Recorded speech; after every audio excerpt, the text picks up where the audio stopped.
Hey everyone, this is Shani Dinani welcoming you all to Magnet Brains, एक ऐसा channel जहां आपको मिलती है स्कूल एजुकेशन बिल्कुल free of cost.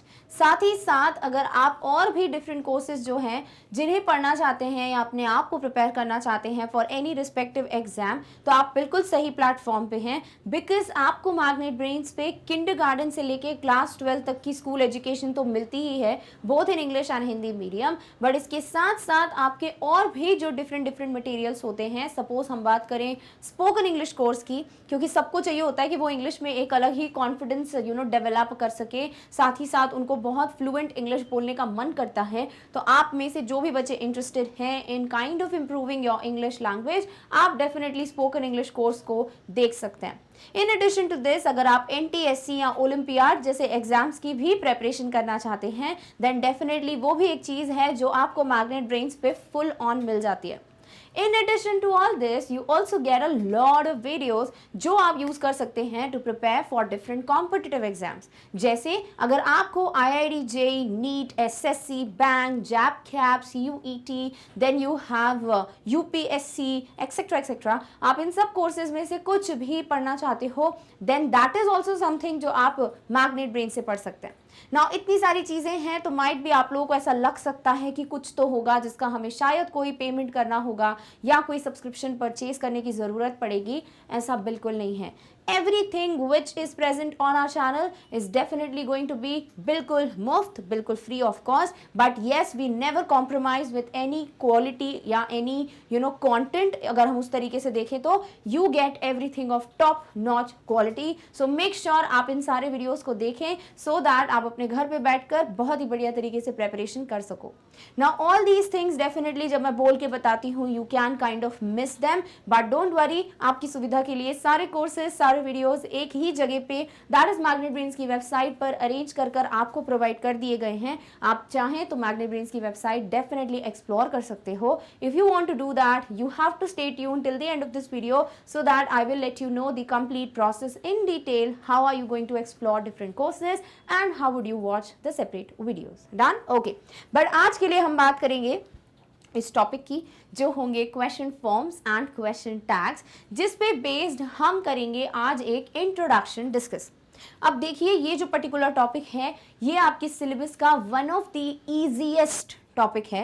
It is something जिसमें आपको थोड़ी बहुत जानकारी होनी चाहिए। There is one silly mistake जो आपको अवॉइड करना है कि आप वो कमिट ना कर दें, एंड दैट इज हाउ इस टॉपिक पे बेस्ड आपको जो भी क्वेश्चन आने वाला है that is going to help you to score the full marks for that particular question. Clear? तो चलिए फटाफट से डिस्कस करते हैं हर एक इंपॉर्टेंट चीज के बारे में जो इस टॉपिक को पढ़ने में आपकी मदद करेगा। हम पढ़ेंगे क्वेश्चन क्या होता है उसके बारे में, क्वेश्चन के टाइप क्या होते हैं वो पढ़ेंगे, हम सेपरेटली हर एक टाइप को डिस्कस करेंगे ताकि आपको क्लियर हो क्वेश्चन बनता कैसे है, आप एक नॉर्मल सेंटेंस को प्रश्न में कैसे चेंज करते हो in English. In addition to this, अगर आपको कोई भी क्वेश्चन फॉर्म पे कुछ पूछा जाता है आप कैसे समझोगे, and the very very important thing, question tag क्या है और इसे बनाया कैसे जाता है। तो ले देखिए सारी चीजें विद एग्जाम्पल सॉल्व करने वाले हैं। तो I hope you are excited, so let's get started with the very first thing. तो सबसे पहले तो यही बात करेंगे कि एक प्रश्न होता क्या है, what is exactly a question. So भाई, जब भी आपको किसी से कुछ पूछना होता है, आप कोई जानकारी चाहते हो, किसी से जानना चाहते हो, तो आप हमेशा प्रश्न का इस्तेमाल करेंगे, राइट? आप एक क्वेश्चन पूछेंगे। अब वो क्वेश्चन का मतलब क्या है? A question is something that you say or write in order to ask a person about something. प्रश्न वो चीज है जो आप पूछते हैं ताकि आप किसी से कोई इंफॉर्मेशन जान सके। So if you want to know something from somebody, तो आप कुछ पूछेंगे या फिर उसी चीज को लिखेंगे इन अ फॉर्म जो कि क्वेश्चन की तरह साउंड करेगा। व्हेन आई से I am learning English and when I से एम आई लर्निंग इंग्लिश, तो क्या दोनों में आपको समझ नहीं आ रहा कौन सा वाला प्रश्न है? बिल्कुल, the second one is a question. Why? Because I have changed the tone and I have changed the arrangement of certain words and I have also placed a question mark जो आपको मैं जब पूछूंगी वो खुद ब खुद दिखने लगेगा, right? And when I will write it, वो तो खुद ब खुद ऑटोमेटिकली आपको question mark दिख जाएगा and you will be like ये एक interrogative sentence है। But if I forget to place the interrogative sentence को बनाने के लिए question mark at the end, क्या आप नहीं समझ पाओगे कि ये question है? you will understand then too. क्यों? क्योंकि मैंने इसका फॉर्मेट ही चेंज कर दिया.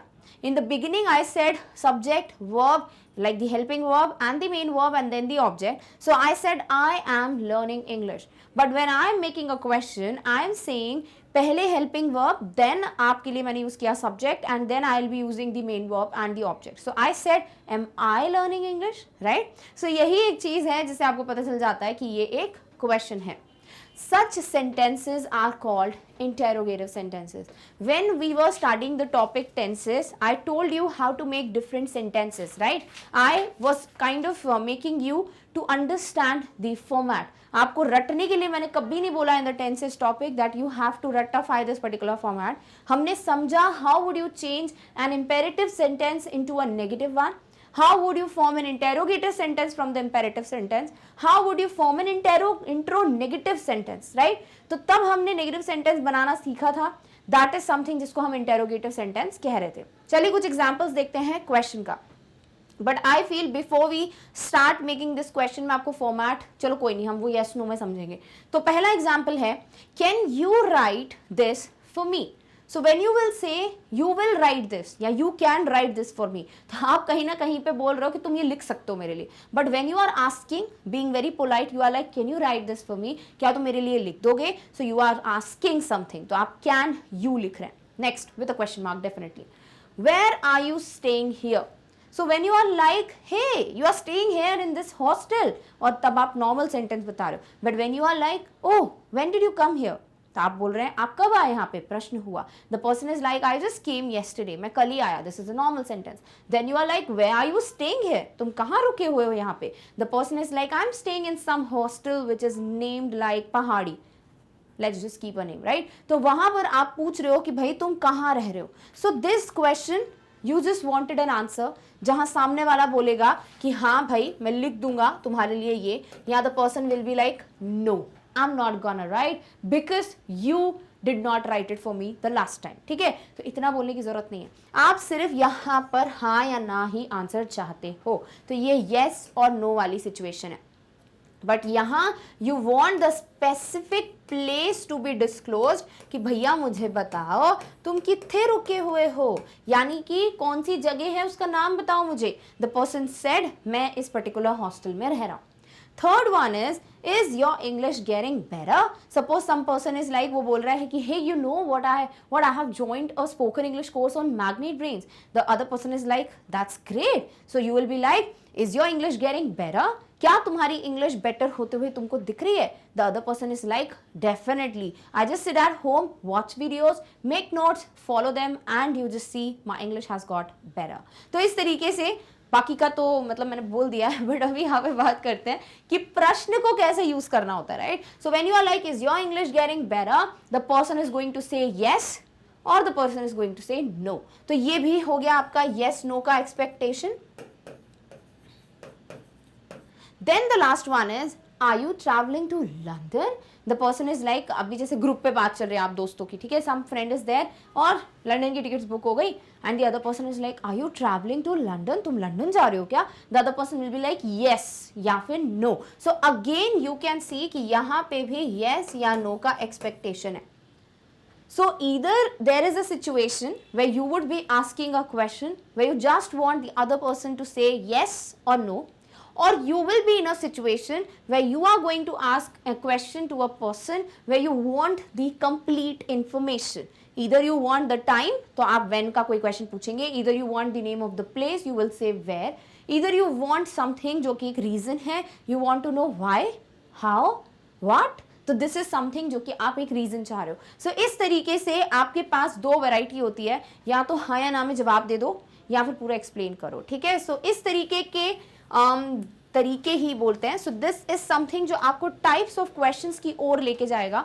So now let's start with the types of question. Clear. तो ये तो समझ आ गया क्वेश्चन क्या होता है और क्वेश्चन दिखते कैसे. Now we will talk about question forms, जो आपका टॉपिक है. एक क्वेश्चन फॉर्म्स मतलब कैसे कैसे टाइप के क्वेश्चंस होते हैं. सो मैंने अभी क्या बताया कि there can either be a situation where you are asking a question where you expect either answer as yes or no. But there can be a situation where you will be asking a question where you want the complete information, like at least you want 2 to 3 words or a sentence, right? तब yes no से काम नहीं चलेगा. तो वो हो गया एक और टाइप। अभी इसमें और 2 टाइप होते हैं जो ऐड हो जाएंगे। सो इस तरीके से हम पढ़ेंगे 4 टाइप्स। पहला type is going to be yes or no questions. तो ऐसे क्वेश्चंस जिसमें आप सिर्फ एक आंसर चाहते हो 1 वर्ड में, या तो हाँ बोलो या ना बोलो, दैट्स इट, तो वो हो जाएंगे येस नो क्वेश्चंस। सिर्फ इतना नहीं पढ़ाऊंगी, डिटेल बताऊंगी अभी, बस थोड़ा थोड़ा हम ओवरव्यू देख लेते हैं। दूसरा आता है WH क्वेश्चंस। तो कई होते हैं WH वर्ड्स, जैसे कि आप देख सकते हो where, how, what, who, when, ये सब। तो ये जब लग जाते हैं ना तो प्रश्न में येस नो से काम नहीं चलता, फिर सामने वाले को भैया पूरा आंसर देना पड़ता है in detail. So that is something जो आपको यहाँ पर पता चलेगा, ठीक है। थर्ड आ जाते हैं आपके क्वेश्चंस चॉइस क्वेश्चंस। वैसे इसको इन डिटेल पढ़ाऊंगी तो तब ज्यादा समझ आएगा, बट वर्ड से समझ सकते हो कि इसमें कोई ना कोई तरीके की चॉइस होगी, बट ये प्रश्न बनेंगे कैसे वो मैं तभी बताऊंगी जब ये पढ़ने वाले, ठीक है। And finally very important one of our topics that is question tags, ठीक है। क्वेश्चन टैग्स होते क्या हैं? तो क्वेश्चन टैग्स होते क्या है वो तो बड़ा आसान है। क्वेश्चन टैग बनाते कैसे हैं वो भी सिखा दूंगी आज की वीडियो में, बट गलतियां कैसे अवॉइड करोगे वो अभी डिस्क्लेमर दे दूंगी, बट क्वेश्चन सॉल्व करते वक्त हम उन गलतियों को अवॉइड कैसे करेंगे वो तभी सीखने को मिलेगा, ठीक है। तो चलिए स्टार्ट करते हैं with first yes or no questions. Common questions that can be answered with a simple yes or no are logically called yes or no questions. तो जब ऐसे नॉर्मल से क्वेश्चंस होते हैं जिसमें आप नॉर्मली एक आंसर चाहते हो यस या नो, वो क्वेश्चंस कहलाते हैं yes or no questions. A yes no question is formed with an auxiliary verb. It could be from any family, to be, to do, to have, plus subject plus main verb, or with a modal verb plus subject plus main verb plus question mark. अभी इसको रटने का कोई भी जरूरत नहीं है, आई will let you no कि क्या बोलना चाह रहे हैं यहाँ पे। तो आप ऑलरेडी जानते हो क्वेश्चन कैसे बनाते हैं, इंटेरोगेटिव सेंटेंस कैसे बनाते हैं, टेंस से। अगर नहीं जानते हो तो अभी समझ लो, और अगर जानते हो तो रिवाइज कर लो, ठीक है। तो भाई मैंने आपको पहले ही टेंसेस में बता दिया है कि कहीं पे भी जब सेंटेंस बनता है तो एक नॉर्मल फॉर्मेट होता है, subject plus verb plus object.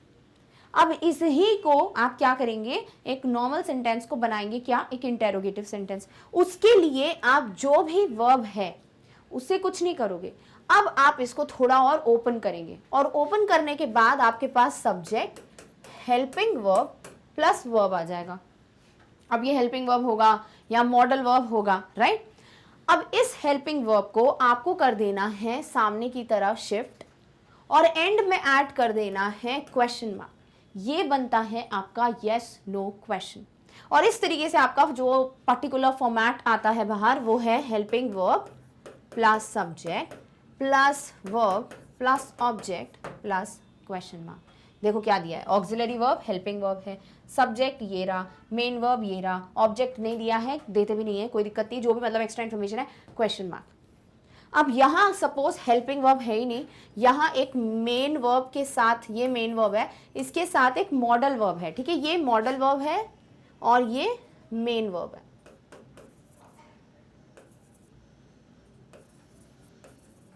ठीक है। तो ये हो गया आपका मॉडल वर्ब और ये हो गया मेन वर्ब। तो अब आप ये मॉडल वर्ब यहाँ शिफ्ट करते हो, और जैसे ही मॉडल वर्ब शिफ्ट करते हो तो आपका ये जो स्ट्रक्चर है बनेगा modal verb plus subject plus main verb plus object plus question mark. समझे? तो इस तरीके से आपको यहाँ तक पहुँचना पड़ता है कि भैया जैसे ही आपको जो भी दिया हुआ है ना हेल्पिंग वर्ब या जो मॉडल वर्ब है उसे प्लीज आगे शिफ्ट कर दो, लास्ट में क्वेश्चन मार्क लगाओ, बन गया आपका यस नो क्वेश्चन। अगर मेन वर्ब में सिर्फ मतलब सिर्फ मेन वर्ब हो, हेल्पिंग वर्ब हो ही ना, तो क्या करोगे? तो भाई वो हमने सिंपल प्रेजेंट टेंस में पढ़ा तो है, एक simple present tense simple past का ही तो होता है, इंपेरेटिव सेंटेंस जहां पर हेल्पिंग वर्ब नहीं होते, तो हम प्रेजेंट है तो डू डस ले आते हैं और पास्ट होता है तो डिड ले आते हैं, बाकी तो सब में आपको हेल्पिंग वर्ब मिल जाता है, राइट। चलिए कुछ एग्जाम्पल से समझते हैं ताकि आपको और अच्छे से क्लियर हो कि कैसे येस नो क्वेश्चन बनता है। पहला क्वेश्चन आपको इसी में सेंटेंस बना लेते हैं पहले। यहाँ पे लिखा है you believe that we will pass। ये आपका नॉर्मल सेंटेंस है। सबसे पहले आइडेंटिफाई करो do you have any helping verb या modal verb. So you have a main verb believe, but आपके पास कोई हेल्पिंग वर्ब नहीं है, कोई बात नहीं, सिंपल प्रेजेंट टेंस है, इंपेरेटिव सेंटेंस है, यू बिलीव, ठीक है। सिंपल प्रेजेंट में यू हैव टू चॉइसेस, या तो लिख लो डू या लिख लो does, because this is something जो यू है, प्लूरल की तरह यूज होता है ये, भले ही ये खुद सिंगुलर है बट हेल्पिंग वर्ब हमेशा प्लूरल यूज करता है, हटके चलता है ये, तो यू कभी भी डज यूज नहीं करेगा, तो डू ले आओ। तो अब आप सेंटेंस कैसे देखेंगे ना, ऐसे देखो, यू डू बिलीव, ऐसा बन गया अब ये, ठीक है। अब क्या करोगे, अब इसे शिफ्ट करो और लास्ट में लगा दो क्वेश्चन मार्क, बन गया आपका सेंटेंस। देखो वही तो है, do you believe that we will pass, do you believe that we will pass, definitely question mark, clear, बस ऐसे बनता है ये, डन। चलिए दूसरा देखो, have you ever eaten this, अभी एवर को हटा देना और नॉर्मल सेंटेंस बना लेना, ठीक है। सो क्या लिख सकते हैं यहाँ पर, यू हैव ईटन दिस, क्योंकि एवर लगाने से नॉर्मल सेंटेंस नहीं बन जाएगा, ठीक है। अब क्या करोगे, हैव दिख रहा है हेल्पिंग वर्ब, शिफ्ट कर दो और यहाँ क्या लगा दो, क्वेश्चन मार्क, बन तो गया। देखो have you ever eaten this, ऐसे बनता है यस नो क्वेश्चन। थर्ड देखो, would you ever adopt a dog, तो डेफिनेटली यहाँ क्या लिखा होगा, ये लिखा होगा you would adopt a dog, ये बन गया आपका सेंटेंस। क्या करोगे, हेल्पिंग वर्ब आइडेंटिफाई करो, वुड, मॉडल वर्ब भी कह सकते हो उसको, क्या कर दोगे, फटाफट से यहाँ शिफ्ट करो, क्वेश्चन मार्क लगाओ, देखो बन गया, would you ever adopt a dog, तो ये नहीं लिख सकते ना, you would ever adopt a dog, वो क्वेश्चन हो जाता, so you would adopt a dog का बन गया would you ever adopt a dog, easy. तो इस तरीके से येस नो क्वेश्चंस बनते हैं, कोई मॉडल वर्ब भी आ जाएगा, कोई दिक्कत नहीं, उसको सामने शिफ्ट करना, क्वेश्चन मार्क लगाना, ऑलराइट। ये सीख गए तो WH क्वेश्चन बनाना, चॉइस वाला क्वेश्चन बनाना खुद ब खुद सीख जाओगे, ऑलराइट। चलिए बात करते हैं दूसरी यानी WH क्वेश्चंस की। ऐसे क्वेश्चंस में आपको सिर्फ जो WH वर्ड है उसे प्लेस कर देना है येस नो क्वेश्चन बनाने के बाद। कहाँ, लास्ट में नहीं, बिगिनिंग में, ठीक है। सो WH question uses a certain word at the beginning of the sentence to ask a specific question. Yes no question में you just wanted एक answer yes या no, it was not very specific. But WH में you have a choice जहां आप specifically पूछना चाहते हो भैया what, why, how या where, ठीक है। तो और भी हैं वैसे, when, बहुत सारी चीज़ें हैं, which, तो आपको जो भी मिले वो यूज़ कर सकते हो। बट बात हो रही है यहाँ पर कि भाई ले दे के ऐसे जो शब्द होते हैं जहाँ आप थोड़ा एक्सप्लेनेशन चाहते हो एज एन आंसर, वो आप प्लेस कर दोगे इन द बिगिनिंग, ठीक है। द क्वेश्चंस वर्ड्स, अब ये WH वर्ड्स हैं कौन से, who, what, where, when, why, how many, etc. are used to begin the question. तो ये कुछ ऐसे वर्ड्स हैं जिन्हें क्वेश्चन बिगिन करने के लिए यूज किया जाता है, बट उसके लिए पहले एक yes no क्वेश्चन बनाना और उसके आगे WH वर्ड लगाना, ठीक है। जैसे यहाँ दिया भी हुआ है, to form WH questions with WH, आप क्या करेंगे, एक ऑक्सिलरी वर्ब लगाएंगे, सब्जेक्ट लगाएंगे, मेन वर्ब लगाएंगे, या फिर WH modal verb subject, then you will put main verb question mark. रटना है क्या, नहीं, ये सिर्फ दिया है मैंने ऐसे ही। अब देखो कैसे बनाते हैं, वो सीखो, सबसे बेस्ट वो है, रटो मत। तो सबसे पहले हम यहीं से कोई क्वेश्चन उठा लेंगे, ठीक है, क्योंकि हमने येस नो बनाना सीख लिया है, तो सबसे पहले हम येस नो बनाएंगे। तो भाई हमने ऑलरेडी बना के रखा है, अब हम क्यों बनाए वापस से। अब क्या करो ना, इसके आगे बस एक WH वर्ड लगा दो। पहले लिखा है do you believe that we will pass, क्या तुम सच में ऐसा मानते हो कि हम पास हो जाएंगे, ठीक है। अब यहां पर आपको पूछना है कि तुम क्यों मानते हो ऐसा कि हम पास हो जाएंगे, तो फिर आप क्या करोगे, ये पूरा वैसे ही रहेगा, आप यहां वाई लगा दो, कुछ चेंज नहीं होगा। Why do you believe that we will pass, आपको ये लिखना है कि तुम तो ये बताओ कि हम कब पास होंगे, या तुम कब बिलीव करोगे कि हम पास हो जाएंगे, तो तब आप लिख देंगे व्हेन डू यू बिलीव, तुम कब बिलीव करते हो कि हम पास हो जाएंगे, तो व्हेन डू यू बिलीव, ठीक है। तो वाई लिख दिया, व्हेन लिख दिया, या आप ये पूछना चाहते हो कि भाई तुम ये बिलीव कर कैसे लेते हो कि हम पास हो जाएंगे, तो आप क्या लिख देंगे, हाउ डू यू बिलीव। देख रहे हो, बस English is weird but it's interesting. तो आपको यही चीज करनी है, एक शब्द बदलना है, उससे पूरा प्रश्न का मतलब बदल जाएगा, समझ आ गया। तो बस क्या करना है, WH वर्ड बनाने के लिए, सॉरी WH क्वेश्चन बनाने के लिए पहले येस नो क्वेश्चन बनाओ और स्टार्टिंग में WH वर्ड इंसर्ट कर दो, जो भी आपको स्पेसिफिक क्वेश्चन पूछना है उससे रिलेटेड, ऑलराइट, ओके। तो इसी तरीके से कुछ क्वेश्चंस करते हैं। सबसे पहले व्हाट आर यू डूइंग, तो भाई ये नॉर्मल ऐसे रहा होगा, यू आर डूइंग समथिंग, तो कुछ भी लिखा होगा, बट यहाँ लिखा नहीं है तो हम इतना ही लिखेंगे, ठीक है। अब आप क्या करेंगे, आप सबसे पहले इसका येस नो प्रश्न बनाइए, तो आर को शिफ्ट कीजिए, क्वेश्चन मार्क लगाइए, तो बन जाएगा आर यू डूइंग। अब आपको पूछना है तुम क्या कर रहे हो, तो बन तो गया व्हाट आर यू डूइंग, बस ऐसे बनते हैं WH प्रश्न। दूसरा, when are you planning to leave, तो ये ऐसे होगा, you are planning to leave. ठीक है, अब इसका बनाओ यस नो क्वेश्चन। क्या करोगे, सबसे पहले आर को यहाँ शिफ्ट करो, क्वेश्चन मार्क लगा दो। So this will become are you planning to leave, और लगा दो यहाँ पे क्वेश्चन मार्क। बट अभी आपको इतना नहीं पूछना है, अब आप बहुत ज्यादा ही इंटरफेयर कर रहे हैं, आप ना बहुत ज्यादा डिटेल चाहते हैं। आप पूछ रहे हैं भैया कब प्लान कर रहे हो निकलने का, कब यानी समय, दिन, डेट, मंथ कुछ, तो क्या लिखोगे, when are you planning to leave. बन गया आपका WH वाला क्वेश्चन। ठीक है, तीसरा, हाउ इज योर जॉब। हो सकता है कुछ लोगों के लिए ऑलरेडी बहुत बेसिक इंफॉर्मेशन हो, बट आप में से कुछ बच्चे हो सकते हैं जिन्हें सच में ये जरूरत थी समझने की, तो समझ लो यहीं पे। ठीक है, अदरवाइज फिर बाद में क्या लगता है ना कि यार हमको ये भी बेसिक भी नहीं पता, हमें नहीं पता कैसे बनाते हैं इंटेरोगेटिव क्वेश्चन एक्सेट्रा एक्सेट्रा। ठीक है, चलो तीसरा, हाउ इज योर जॉब। तो आपने यहाँ योर इज जॉब तो नहीं लिख सकते हो, ठीक है, तो कुछ तो यहाँ पे होगा। ठीक है, अब यहाँ पर जैसे कि ऐसा हो सकता था, बेकिंग इज योर जॉब। ठीक है, ये ऐसा है, सपोज कैसे बन जाएगा ये आगे, इज बेकिंग योर जॉब। अब आप पूछना चाहते हो कि तुम्हारी जॉब कैसी है, आपको नहीं पता बेकिंग है, तो ये हटा दो और इसमें लिख दो हाउ। तो बन गया ना, देखो, हाउ इज योर जॉब। समझे। Next, why are you late. तो you are late, are you late, why are you late. ठीक है, तुम लेट हो, क्या तुम लेट हो, क्यों तुम लेट हो गए, तो समझ रहे हो, दैट इज व्हाट इज, यहाँ पे चेंजेस होंगे। Finally, whose bag is this. तो यहां लिख दिया this is bag, is this a bag, whose bag is this, तो ये बैग है। अच्छा, क्या ये बैग है, किसका बैग है ये, तो whose bag is this. Clear. So इस तरीके से आपको प्रश्न बनाना सीखना है। Yes no we are done with, now you know how to form a WH question also, and इसी के साथ आपको अब चॉइस क्वेश्चंस कैसे बनाते हैं वो भी आ जाएगा। ठीक है, तो चलो तीसरी कैटेगरी पढ़ते हैं, चॉइस क्वेश्चंस की। Choice questions are questions that offer a choice of several options as an answer. Choice questions वो प्रश्न होते हैं जिसमें आपको एक चॉइस मिलेगी एज एन आंसर। तो आप बोलेंगे अरे यस नो में भी तो मिल रही थी, बट ऐसी नहीं।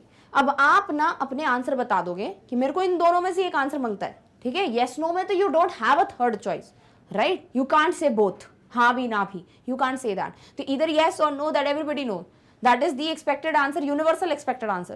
But when you have those specific options that you mention in your question, तब आप बनाते हो choice question. ठीक है, so they are made up of two parts which are connected by the conjunction or. आप क्या करेंगे, और का इस्तेमाल कर कर उनको जोड़ देंगे choices को। तो पहले एक normal question बनाओगे, फिर उसमें और लगा के एक और choice join कर दोगे, बस that's it। ठीक है, for example, does he like waffles और डोनट्स। ठीक है, तो यहां आपने क्या लिख देना है, नॉर्मल सेंटेंस ये रहा होगा, ही लाइक्स वॉफल्स।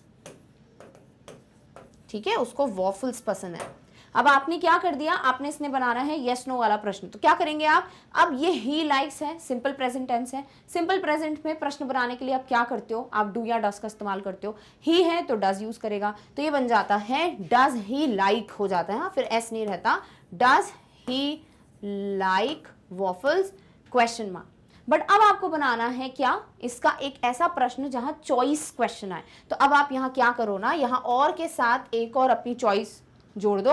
आपने जोड़ दी डोनट्स और लगा दिए क्वेश्चन मार्क। तो इस तरीके से आपके पास क्या आ गया, और के साथ एक चॉइस। अब आप आंसर में सिर्फ एक चीज चाहते हो, मेरे घर में दो ही चीजें हैं, वॉफल और डोनट, तुम्हें एक चूज करना है जो खाना हम ले आएंगे। ठीक है, so does he like waffles or doughnuts. Done, okay, चलिए next, where would you like to travel, Australia or Europe.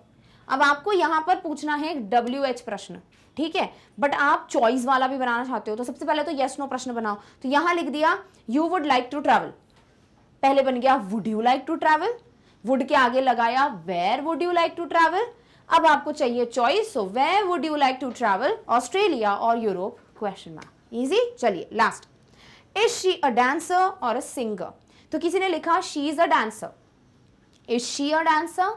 अगर आपको इसको बनाना होता कुछ और, why is she a dancer तो हो जाता। ठीक है, so is she a dancer, फिर लगा दिया और सिंगर क्वेश्चन मार्क। समझे। तो दिस इज हाउ आप बनाते हो कौन से questions, choice questions. I hope बहुत अच्छे से क्लियर हो गया है, बिकॉज जब आप येस नो बनाना सीख जाते हैं ना, फिर WH बनाना, चॉइस क्वेश्चन बनाना कोई बड़ी बात नहीं है। बट अब हम बात करेंगे सबसे इंपॉर्टेंट चीज़ की, वो क्या है, क्वेश्चन टैग्स फॉर्म करना। तो चलिए अब बात करते हैं फोर्थ क्वेश्चन फॉर्म या क्वेश्चन टैग्स की।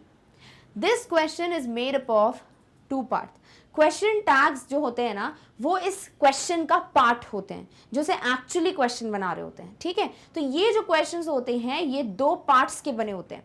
पहला पार्ट वो होता है जिसमें कुछ पॉजिटिव सी इंफॉर्मेशन या कुछ नेगेटिव सी इंफॉर्मेशन होती है। आप ऑलरेडी एक एक्सपेक्टेड आंसर इसमें बता देते हो, जैसे आपने इसके पहले एक्सपेक्टेड चॉइसेस दे दी थी, इसमें आप एक एक्सपेक्टेड आंसर ही दे दोगे, ठीक है। तो पहले आप पूछ नहीं रहे, आप पहले अपना आंसर बताएंगे। अब उस आंसर से रिलेटेड आप एक क्वेश्चन पूछेंगे और वो कहलाएगा आपका क्वेश्चन टैग, ठीक है। So the first part talks about the expected answer. हमेशा पहला आपका जो पार्ट होगा वो एक आंसर होगा, फिर कॉमा लगा के जो है वो क्वेश्चन टैग आएगा। तो यहां मेंशन करोगे आंसर, यहां मेंशन करोगे क्वेश्चन टैग। क्लियर? क्वेश्चन है तो लगेगा भी क्वेश्चन मार्क। बस ये फॉर्मेट चलने वाला है। अब इसके कुछ रूल्स हैं, पढ़ेंगे, बट पहले हम ये कुछ क्वेश्चन टैग्स देख लेते हैं, ठीक है। फॉर एग्जाम्पल पहला क्वेश्चन टैग है इजंट ही। तो इसका कुछ सेंटेंस ऐसा रहा होगा कि ही इज लर्निंग इंग्लिश, ठीक है, ही इज लर्निंग इंग्लिश। तो अब इसमें क्वेश्चन टैग पता है कैसे लगेगा, इजंट ही। तो पॉजिटिव है he is learning English, but आप इजंट ही बनाएंगे। क्यों? हम ये बोल सकते हैं he is not learning English, isn't he कभी नहीं बोल सकते। आपने यहां नेगेटिव बोल दिया तो आप इजंट ही नहीं यूज कर सकते। ऐसा क्यों? कुछ सेकंड्स रुक जाओ, फिर हम बात करेंगे रूल्स की, तब क्लियर हो जाएगा। दूसरा, कुड दे, तो आपने बोल दिया कुछ भी, जैसे they could leave the city, तो आप लिख सकते हैं they could not leave the city, ठीक है। तो इसका बन जाएगा कुड दे। तो समझ रहे हो अभी मैंने क्यों they could leave the city गलत था क्या? बिल्कुल गलत है, क्योंकि कुड दे फिर नहीं आ सकता। नेक्स्ट है do they do not eat rice, ठीक है, they do not eat rice, do they. तो इस तरीके से आपने पहले डू नॉट बोला फिर डू दे बोल रहे हो, ऐसा क्यों? अभी पढ़ेंगे। विल शी, तो आप लिख सकते हैं she will not attend the party. Will she, तो वो पार्टी अटेंड नहीं करेगी, ये मेरा आंसर है, बट क्या वो करेगी? तो will she. Then you have won't she won't be available, या she will be available, she will be available and you'll be like won't she. तो इस तरीके से कुछ तो क्लियर हो गया होगा थोड़ा थोड़ा कि कुछ पॉजिटिव नेगेटिव कुछ तो चल रहा है यहाँ पर, और हम कहीं नॉट लगा रहे हैं कहीं नहीं लगा रहे हैं। क्वेश्चन टैग हमें खुद से फॉर्म करना है, तो क्या होता है कैसे होता है सारे रूल्स बता देती हूँ। और एक्चुअली ये पूरा वीडियो उसी के लिए है, ठीक है। इसके पहले जो भी चीजें थी वो आपकी बेसिक से डाउट्स हटाने के लिए थी। अब डायरेक्टली उस चीज पे हम आ रहे हैं जिसपे सबसे ज्यादा क्वेश्चंस पूछे जाते हैं। क्वेश्चन फॉर्म पे तो मतलब मुझे लगता है आएगा भी नहीं कोई क्वेश्चन, बट पढ़ना है क्योंकि पता नहीं भाई कुछ भी दे सकते हैं। But question tag is something जो आपका एक्चुअल टॉपिक है जिसे आपको पढ़ना है। तो चलिए इसके रूल्स देखते हैं कि कैसे आप क्वेश्चन टैग्स बनाने वाले हो। तो यहाँ है कुछ rules, how to form question tags. पहला rule, the question tag uses the auxiliary verb in the opposite form of the sentence itself। यानी कि आपने जो भी सेंटेंस में एक ऑक्सिलरी वर्ब यूज किया है आप उसी को यहां यूज करने वाले हो। For an example, if you have used he is, तो आप यहां यूज करेंगे इज ही, समझे? यानी ऐसे दिया है, इसको उल्टा दोगे। Then if the sentence is positive, the question tag takes the negative form of the auxiliary verb। अगर यहां पर सेंटेंस पॉजिटिव होगा तो यहां आप नेगेटिव ऑक्सिलरी फॉर्म बनाओगे, जैसे he is eating। पॉजिटिव है, नॉट तो नहीं है, तो क्या करोगे? Is not. और इसी को छोटा बना के कर देते हैं isn't। तो अगर यहां पॉजिटिव सेंटेंस है तो क्वेश्चन टैग नेगेटिव होगा। इसीलिए मैं इतनी देर से अपनी मर्जी से सेंटेंस बना के मर्जी से आपको बता रही हूं कि यहां नेगेटिव ही बनेगा यहां पॉजिटिव ही बनेगा, ठीक है, क्योंकि ये रूल है कि आपको ले देके इसको न्यूट्रल रखना है, जीरो रखना है। पॉजिटिव नेगेटिव है जीरो, राइट, न्यूट्रल। तो आपको यहां पॉजिटिव कुछ दिखता है, प्लीज यहां पहली फुर्सत में नॉट लेकर आओ। उल्टा अगर होता है, if the sentence is negative, मान लीजिए ये सेंटेंस नेगेटिव है, अगर ये ऐसा होता ही इज नॉट ईटिंग, अगर ये ऐसा होता तो क्या करते, फिर the question tag employees the positive form, तो फिर आपको यहां पॉजिटिव फॉर्म रखना पड़ता और वो हो जाता इज ही। समझे? तो यहां नेगेटिव है तो यहां नेगेटिव लाने की जरूरत नहीं है, ये होता है question tag. Alright, question tags always appear at the end of the sentence, हमेशा आखिरी में रखोगे, ठीक है। And to the verb used in the clause before as well as the subject, तो इसको रहने दो, बस ये चीज ध्यान में रखो कि हमेशा क्वेश्चन टैग आखिरी में रखोगे। और हाँ, मेक श्योर यहां अगर कोई नाम दिया हो तो उससे रिलेटेड जो भी प्रोनाउन है वो यूज कर लेना। डन? ऑलराइट, तो भाई ये तो रूल्स को समझना हो गया। एक एग्जाम्पल से क्या होगा, चलिए और एग्जाम्पल्स देखते हैं, फिर हम इस वीडियो को एंड करेंगे। तो पहला, यू आर हैप्पी, इसको हटा दो, अभी इस पे ध्यान दो। यू आर हैप्पी, ये क्या है? पॉजिटिव। जैसे ही पॉजिटिव देखो सबसे पहले नॉट लेकर आओ, फिर देखो हेल्पिंग वर्ब क्या है? आर, तो भैया लिख दो आर। आर नॉट को अब छोटा फॉर्म बनाओ, कॉन्ट्रैक्टेड फॉर्म। कॉन्ट्रैक्टेड फॉर्म में हमेशा नॉट का ओ हटता है और अपॉस्ट्रोफी लगती है, तो हम क्या बना देते हैं? आरंट। फिर देखो प्रोनाउन क्या है? यू, तो आरंट यू क्वेश्चन मार्क, तो देखो वही दिया हुआ है, you are happy aren't you. तो अब खुद अगर पॉजिटिव बोलोगे तो नेगेटिव पूछना, तुम खुश हो क्या तुम नहीं हो, तुम खुश नहीं हो क्या तुम हो। तो यहां जब नेगेटिव बोलो तो पॉजिटिव क्वेश्चन टैग देना, पॉजिटिव बोलो तो नेगेटिव क्वेश्चन टैग देना, ठीक है। दूसरा, शी इज फ्रॉम दिल्ली, इसको हटाओ, शी इज फ्रॉम दिल्ली, क्या करोगे सबसे पहले? इज फ्रॉम दिल्ली, हाँ है तो पॉजिटिव, तो नेगेटिव बनाओ, नॉट लिखो। कौन सा हेल्पिंग वर्ब है भाई? इज, लिख दो इज नॉट, क्या बन जाएगा? इजंट। क्या प्रोनाउन है? शी, क्या करोगे? क्वेश्चन मार्क लगाओगे। सो देखो वही तो दिया हुआ है, isn't she. Easy. Third, he is not very happy about his new job, वो अपनी नई नौकरी को लेकर इतना खुश नहीं है, नहीं है, नेगेटिव। तो भैया नेगेटिव है तो नॉट तो बिल्कुल नहीं आने वाला, यानी सीधे आप ऑक्सिलरी वर्ब पे चले जाओ। क्या है auxiliary verb? Is, is not है ना, वो इज ले आओ, तो लिख दो इज। क्या है भाई? ही, तो इज ही, बन गया आपका question tag. And finally, we are not allowed to enter, भैया इसको हटाओ, यहां क्या लिखा है? नॉट लिखा है, क्या करोगे? नॉट लिखा है तो सबसे पहले ऑक्सिलरी वर्ब देखेंगे, लिख दो यहां आर, और फिर प्रोनाउन क्या है? वी लिखा है तो आर वी क्वेश्चन मार्क, देखो बन गया आपका सेंटेंस। इतना आसान है। तो मेक श्योर आप पहले पॉजिटिव नेगेटिव की बात देख लें, और वही एक बात है जो मैं इतनी देर से बोल रही हूँ सिली मिस्टेक के बारे में, कि हम क्वेश्चन पेपर में भूल जाते हैं सॉल्व करते वक्त कि भाई नेगेटिव पॉजिटिव का भी कुछ रोल है। हमें अच्छा लगता है जब नेगेटिव होता है ना, तो नेगेटिव क्वेश्चन टैग को पढ़ो, इतना अच्छा लगेगा आपको सेंटेंस। या पॉजिटिव सेंटेंस है तो पॉजिटिव क्वेश्चन टैग को पढ़ो, आपको वो भी बड़ा बेहतरीन लगता है। और हम क्या करते हैं, जल्दी जल्दी में टिक करके आ जाते हैं बिल्कुल ऑपोजिट सा आंसर। सो मेक श्योर पॉजिटिव नेगेटिव दोनों होने चाहिए एक सेंटेंस में, तभी वो न्यूट्रल बन पाएगा। And this is how question tags बनते हैं। सो दिस इज समथिंग जो हमने ऐसा थोड़े से क्वेश्चन, थोड़े से एग्जाम्पल्स और एक सॉर्ट ऑफ इंट्रोडक्शन देखा है, बट जब तक हम कुछ 100-110 क्वेश्चंस नहीं कर लेंगे हमें मजा नहीं आएगा, right. So that's why you will get a lot of questions in the next 3-4 videos. That is going to be beginner, intermediate, achievers and a test paper also. तो 4 और वीडियोस आएंगे इसी टॉपिक पे, where we will practise a lot of questions. So make sure वो देखो, miss ना करो, so that you get a lot of questions to solve, practice, and also you will get an idea how can you make different questions. Done? Alright, चलिए। So we are done with the discussion of the topic, but now we need to discuss about the website, क्योंकि मैंने आपको in the beginning बोला था you have a lot of courses and that is something जो आप याद नहीं रख पाओगे कि what we have to study. आज चलो ये वीडियो का नाम होगा etcetera etcetera, and we don't want you to waste your precious time.